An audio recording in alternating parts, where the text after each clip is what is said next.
নমস্কার বন্ধুরা, আজকে আমি তোমাদের জন্য নিয়ে এসেছি নরসিংহ পাতের বড়া বা কারি পাতার বড়া রেসিপি।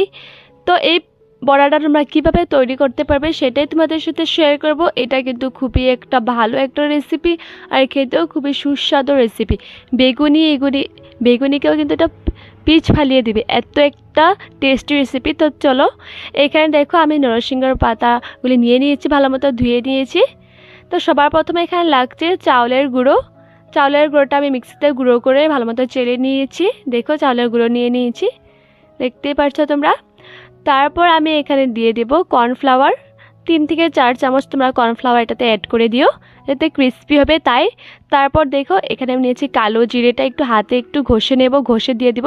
তারপর এখানে দেখো আমি এখানে দেব হলুদ গুঁড়ো, লঙ্কা গুঁড়ো, জিরে গুঁড়ো 1 চামচ আর ধনে গুঁড়ো 1 চামচ।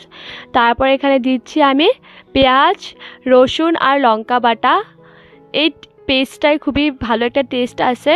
তারপর দিয়ে দেব জলটা একদমই বেশি দিবে না।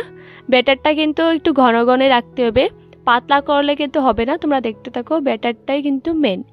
যদি অনেকটাই পাতলা হয়ে যায় তাহলে কিন্তু খেতে ভালো লাগবে না। ব্যাটারটা কিন্তু একদম ঘন ঘন রাখতে হবে, দেখতেই থাকো।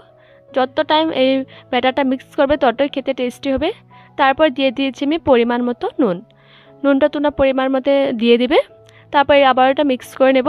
দেখতে পাচ্ছ ব্যাটারটা আমি কিন্তু ঘন ঘন রেখেছি। তারপর দেখো এখানে আমি নরসিংহ পাতা বা কারি পাতাগুলি ভালো মতো ধুয়ে জলটা ঝরিয়ে নিয়েছি। এখানে আমি 3টে পাতা নেব, একসঙ্গে 3টে পাতা, একটা একটা ভাজলে হবে না। দেখো 3টে পাতা আমি নিয়ে নিয়েছি, 1 2 3, দেখতে পাচ্ছ।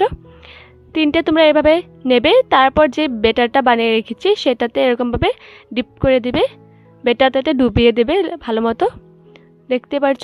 তাই জন্য এটা ঘন করতে হবে, যদি পাতলা হয়ে যায় পাতাগুলিতে ব্যাটারটা লেগে থাকবে না আর খেতেও ভালো লাগবে না। তাই দেখো চামচের সাহায্যে আমি এটা ব্যাটারটা ভালো মতো লাগিয়ে দেব। ভালো মতো লাগা হয়ে গেছে। অন্যদিকে আমি কড়াইয়ে তেল বসিয়ে দিয়েছি। তেলটা ভালো মতো গরম হয়ে গেলে আমি পাতাগুলি যে ব্যাটারে ডুবিয়ে রেখেছিলাম সেটা দিয়ে দেব। দেখতেই পাচ্ছ আমি দিয়ে দিলাম তেলে, আর তেলটা গরম হয়ে গেলে দেবে। তারপর দেখো ব্যাটারটা আমি চামচ দিয়ে উপর দিয়ে একটু দিয়ে দিয়েছি, যাতে ভালো মতো ব্যাটারটা লেগে থাকে। তাই আমি এভাবে একটু দিয়ে দিলাম। তোমরাও দিতে পারো, না দিতে পারো, তোমাদের ইচ্ছে। আমি একটু দিয়ে দিলাম এটা। তারপর দেখো ভালো মতো ভেজে নেব। এটা তোমরা 3 থেকে 4 মিনিট ভাজলেই হয়ে যাবে। দুপাশ দিয়ে ভালো মতো ভেজে নিতে হবে। এক সাইড 1-1.5 মিনিট ভাজা হয়ে গেলে তারপর আমি এটা উল্টে দেব। দেখতে পাচ্ছ এটা আমি কাঁটা চামচের সাহায্যে উল্টে দেবো, ঝাঁঝরা দিয়ে হচ্ছে না, তাই একটা কাঁটা চামচ নিয়ে এভাবে একটা উল্টে দেব।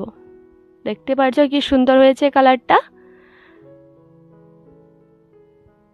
দেখো কি সুন্দর লাগছে। আর খেতেও কিন্তু এটা সেই টেস্টি, বলে দিলাম, খুবই টেস্টি হয় খেতে। তোমরা অবশ্যই এটা করে একবার হলো বানিয়ে খেয়ে দেখো। আর দেখো কি সুন্দর হয়েছে, খেতেও কিন্তু, দেখতেও যতটুকু সুন্দর খেতেও কিন্তু আরও সুন্দর।